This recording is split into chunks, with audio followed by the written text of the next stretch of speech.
World War II was obviously very, very sort of, I mean, it's a very classic style.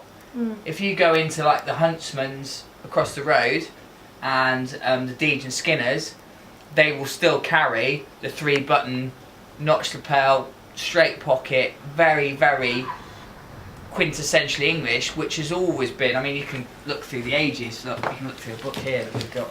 So you see all this sort of Deej and Skinner, they're very much specialists in military uniforms, and they haven't really, the ceremonial stuff hasn't changed. It's still the same, it's still cut the same, it's still made the same. The style was very smart, lots of 3-piece suits, you know, the trousers were quite full.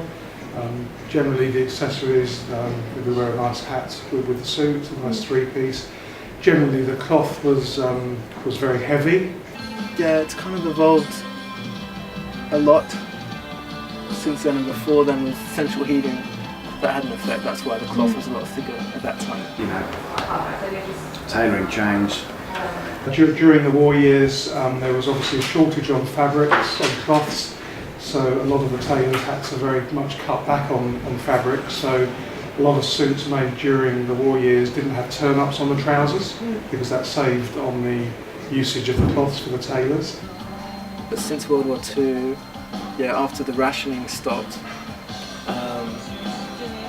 I guess there's been more of a mixture of fibre contents, sort of cashmere being a mix of wool and mohair, and more luxury fibres that never would have been back in those days.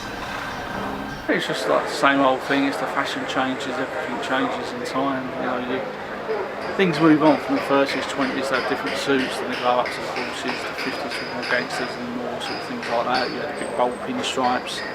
They went out of fashion in the 70s. Then you had the tonic ones in the 70s. It's just fashion. And